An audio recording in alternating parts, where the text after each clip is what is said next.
Hello,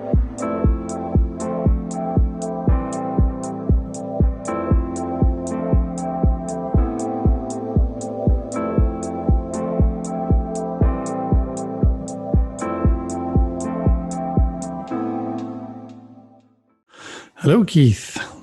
Hey, Jonathan. How are you? How are you doing today? I'm doing pretty good. Yeah. Good. And we're going to talk relationships and try something a little different today. Tableau relationships? Yes. Data relationships. Yeah. Okay. Yes. Let's do it. We can certainly talk those. So the thing I wanted to talk about today was relationships and joins and blends. And because we have these three different ways that we can merge two raw tables of data or more.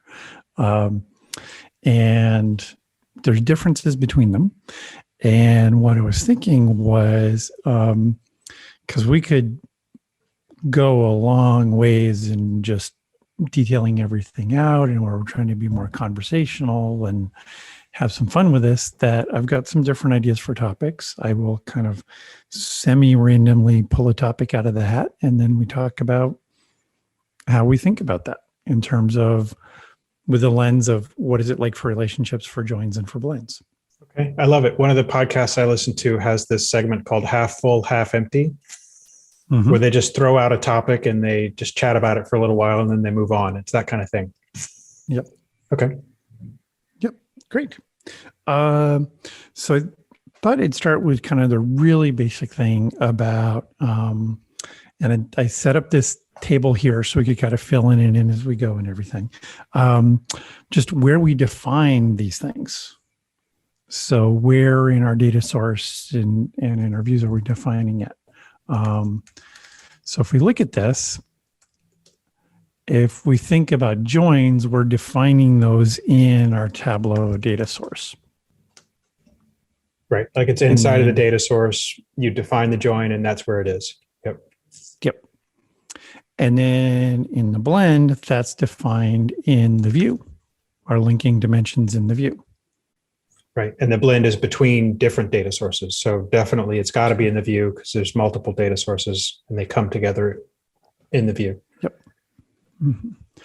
And then relationships are kind of this hybrid model. Right. Where we have our linking fields in our data source, and then we have our view. Right. So it's kind of like the linking fields sort of govern the least common denominator. And then in the view, you have some extra kind of tweakable controls above and beyond. Yep. And so another thing kind of going on is with, I think of this as kind of the mutability, sort of how much can we change this on the fly? And with joins, there's zero. You set up the join and it is what it is. Right. Like the language I use to talk about these physical joins is I use the word static. I use the word rigid, right? It's like once you've created that static rigid join, that's the way it is. Yep. Yep. And then this is each and every view. So this is really high in terms of how we can change it and how we can do it. And then relationships are also pretty high too. A lot of flexibility. Depending on, we got a lot of flexibility in what we're doing. Not quite as high as blends because we do some fixing of the definition of the linking fields here, but it gives us a lot of that. And to me, this kind of highlights this point of like why Tableau did relationships the way they did is they had joins and they had blends.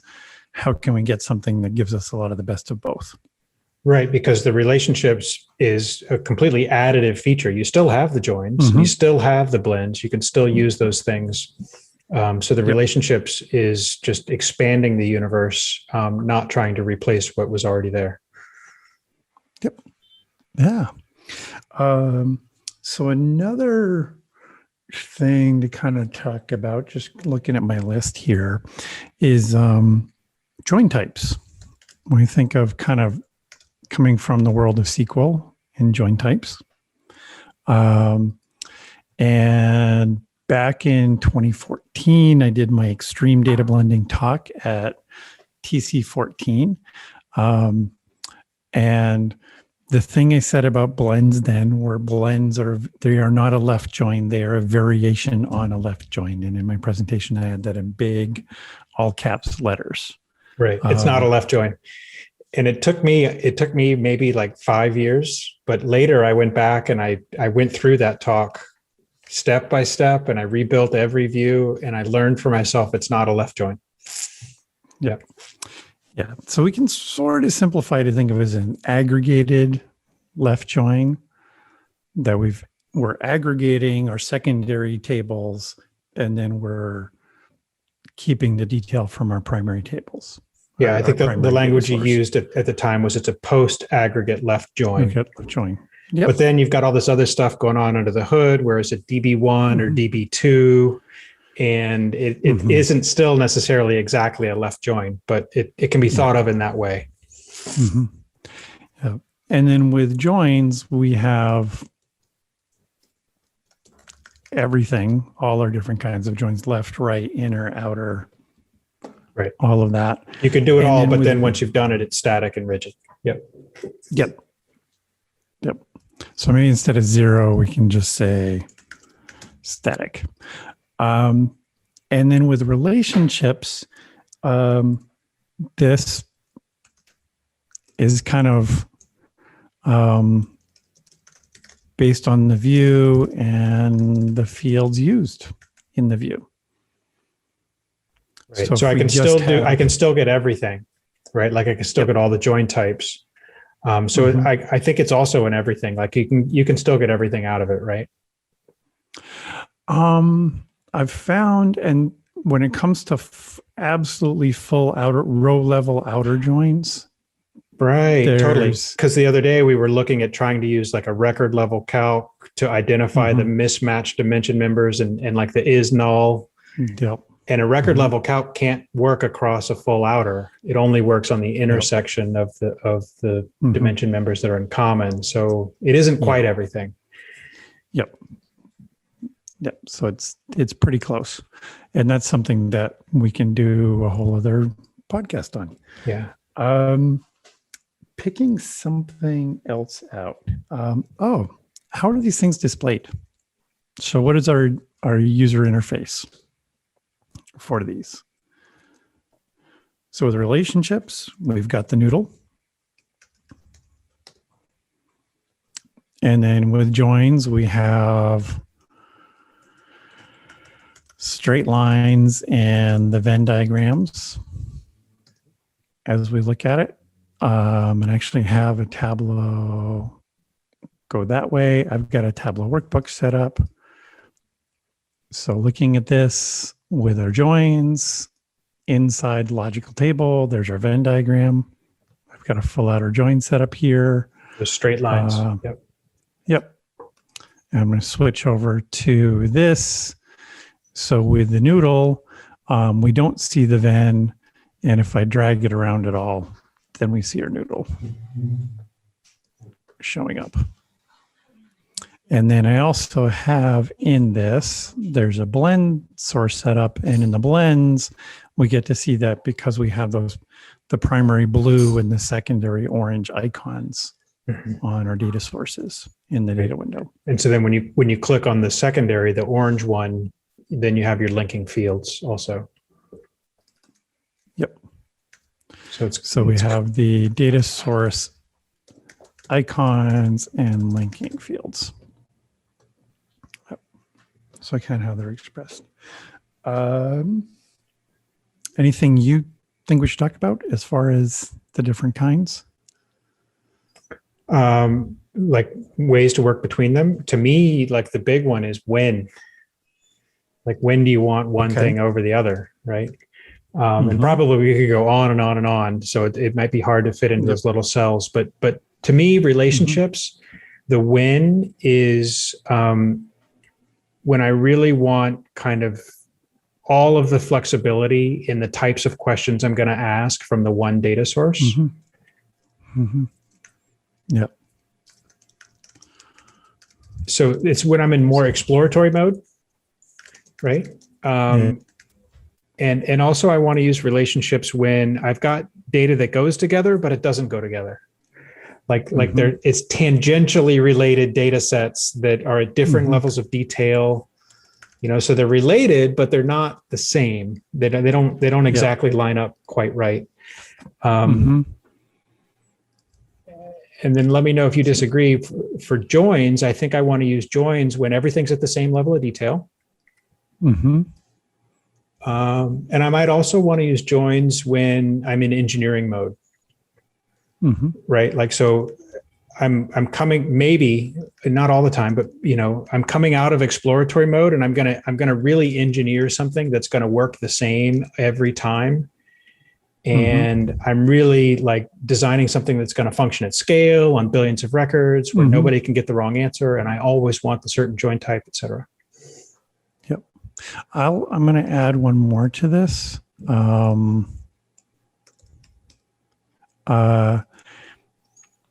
I'm connecting to data warehouses and there's a kind of a normalized star schema of data, so like in a good data warehouse kind of environment where it just makes sense. I have my dimension table here and my other table. I don't need to add any complexity from relationships. I just know for every one of my project IDs, there's a table with the project name. Right. Because the work that relationships saves us the headache from has already been done by my organization. And I've got this really tidy, well-designed, curated data warehouse to connect to. I don't need the relationships. I can just jump in and join. Yep. And then for blends? One reason that's really common that blends are used where I work is because I can't do anything else because somebody else has published a data source to the Tableau server. And I can't do a federated join to a Tableau server published data source. I can't do relationships with the Tableau server published data source, and I can't connect to the underlying data that is in there. So I just have to use blends. Other reasons is I'm just down and dirty, right? Like this is an in and out analysis, and I just know that my stuff blends on a dimension or two and the month, and I'm just going to connect, blend, get my answer, and move on. So I'll often use blends in that way, just really quickly. Yep.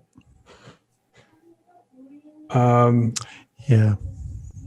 To find the mismatching between dimension members, a blend can be helpful, right? Like I have my primary data source and then I just sort of blend my secondary data source on top, and there's where my nulls are, and those are the ones that don't match.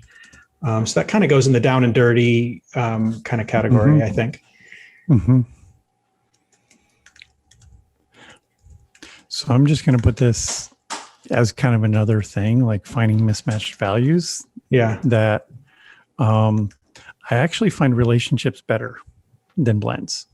And this has to do with the blends being the left join, that if I've got, because I may have a situation where using my hands here, I've got values from A and values from B, and there's some that match in both, but then some that don't match out of A, some that don't match out of B. If you wanted to figure that out with a blend, you'd have to kind of invert the primary data source and do it again in a different worksheet. Yep. Yeah. And in relationships, I can do it with a little more config in a different sheet. There's a little trade-off. Yep. Yeah. At the same time with blends, we have that really high mutability. We can define them in the view really easily. So I've had situations where somebody gives me a table of data that has 90 columns in it. A bunch of them have sort of similar names, and I'm not even sure what column from table A is supposed to match with what column from table B. And I just have to play around to figure that out. And blends are really good for that. So I want to ask a question. Is mutability the same thing as flexibility, or is there a difference between the two? I think of mutability as it's to some degree flexibility, but it's also like how much can we change it in the view or at runtime? So it's in real time ability. Yes. Got it. Okay. Yep. And when you say finding mismatched joins are not great, what you mean is like if I make a join and I just call it a left join, then the mismatched members from the right side, they're just chopped off. They're gone. I lost them forever. It's not going to be surfaced in the view. I'm never going to encounter them again. And is that what you mean? Yep. So for me, the not great, the issues there are the potential lost values. Right.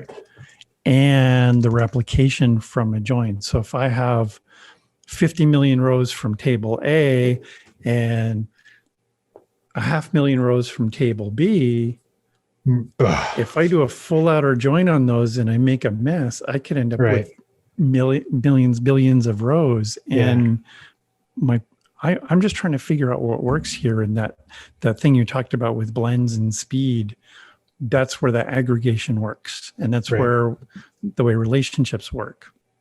It gives us that speed. Yeah. Yeah. I had honestly a very senior person in our organization. I was surprised that a person this senior would be using Tableau, and he had downloaded Tableau because the person senior to him, which there were very few of them, had something that needed to be done over the weekend. And he came to me last week and he's like, I've got this replication problem. And I was like, no worries, just go download the new version. You're good. But the replication problem is a big one that the relationships solve. Yeah. Yep. Yeah. So there's this place for me in the just talking, or I think of it in a little way. There's sort of there's two sides of it. So to get specific about it, one of them is this place around replication. How these handle cases where we have replicated values in our data. And relationships are excellent at handling that. Blends are also excellent at handling that. And in joins, bummer. We have to write major LODs. Bummer. Yeah. To deal with that. I would kind of argue with blends are excellent.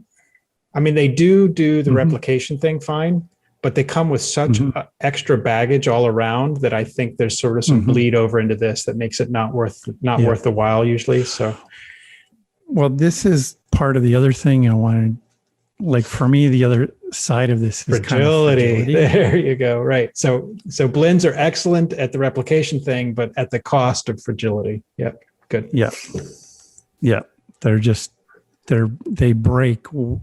And when I say break, I mean that I've found myself, because I'm somebody that I will kind of move my mouse around and then it's kind of orbiting as I'm thinking. And then on occasion I click on something.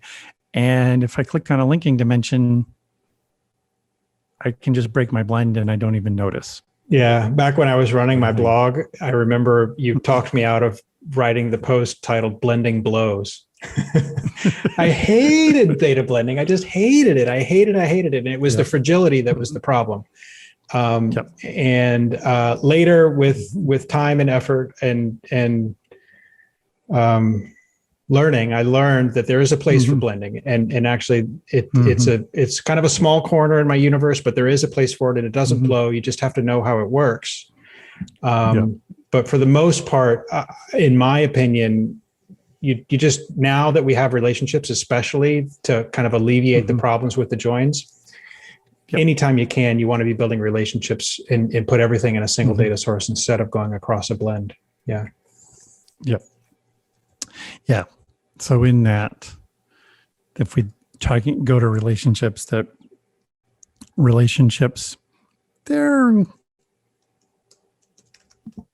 a little bit fragile in ways I've seen, in terms of like I drag out another field and I've triggered, because the join types are based on the view, until we get a sense of knowing it.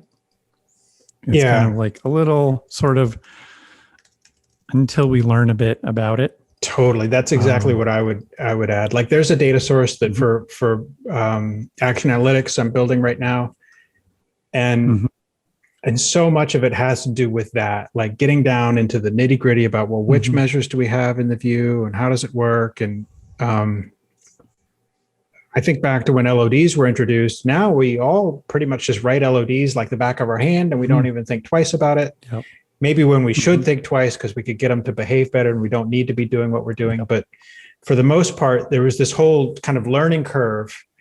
And I agree with you 100% that until we get over that learning curve with the relationships, there's some fragility to them. But later, we'll kind of come to just use them like the back of our hand and find that actually they're not that fragile. It's just now we know how to use them. It's like butter. Yep. Learning curve. Learning curve. Kind of what's the learning curve on this? High and across the board. high. I think so. What do you think? I'm on because I've been helping. So we got on relationships, like 2020.2 was introduced in March or April of last year, I guess April of last year. And we were on it by May. And I'd been, so I've been working with users with it. And I don't really have to explain joins much anymore to new users who are just dropping on it. So for me, there's definitely a learning curve for people who know SQL or are used to joins. Because like they know it the old way and they're trying to apply that old paradigm, right? Got to change their mental model. And that's something that I had to totally go through that with relationships myself. There were some real kind of head-breaking parts of how relationships work. So I think of relationships as kind of having a relatively lower learning curve for new users. For other users, we got to get rid of our mental models. Okay, so if it's relative, I'm totally with you. Yeah. If they're relative to each other, yes. But if you're just a novice and you don't know data, there's still some learning involved with all of these. Is where I'm coming from. Yeah. Yep. Yeah. So there's still some with joins having to think about what is my data and what kind of join works before I've even really looked at my data. Right. It's kind of like the sequence of things are backwards. I have to define the join before I can even look at it. But then the manner in which I've defined it is sort of prescriptive on how I'm looking at it, which prevents me from seeing the other side of the shadow. Totally. We're changing that data. So this is kind of higher. And for me with blends are kind of in this tricky space where you can magically drag in a field from another data source and it works. Yeah. So for me, there's this place of blends are in this like magic and then murder. Magic and murder. Right. Yeah. Murder. Just like, it just depends on how you strike it, right? Like we all have maybe some of those humans in our life where if you get them on a good day, they're great. And then if you get them on a bad day, it's not good. Yeah. And that's like for me personally, I learned blends well enough that I'm never really in that space, but that was a long, intense learning curve of looking at it. So so they're kind of in that highest space. So of all the things, then relationships is the one that is, I believe, most accessible by your lay person. You need to kind of grok a few things, especially in the environment where there's millions and millions of records and performance can be an issue or other considerations in the complexity of the infrastructure and stuff. But for the most part, the relationships just make sense to the person who's not really data oriented. Yeah, I'd agree with that. And certainly we can talk more about performance and yeah, totally. I love this. I love your matrix and what you've put out here. Maybe we can use kind of this to dive deeper into some of these other kind of cell by cell, dive into a little bit of the detail in the future. Yeah.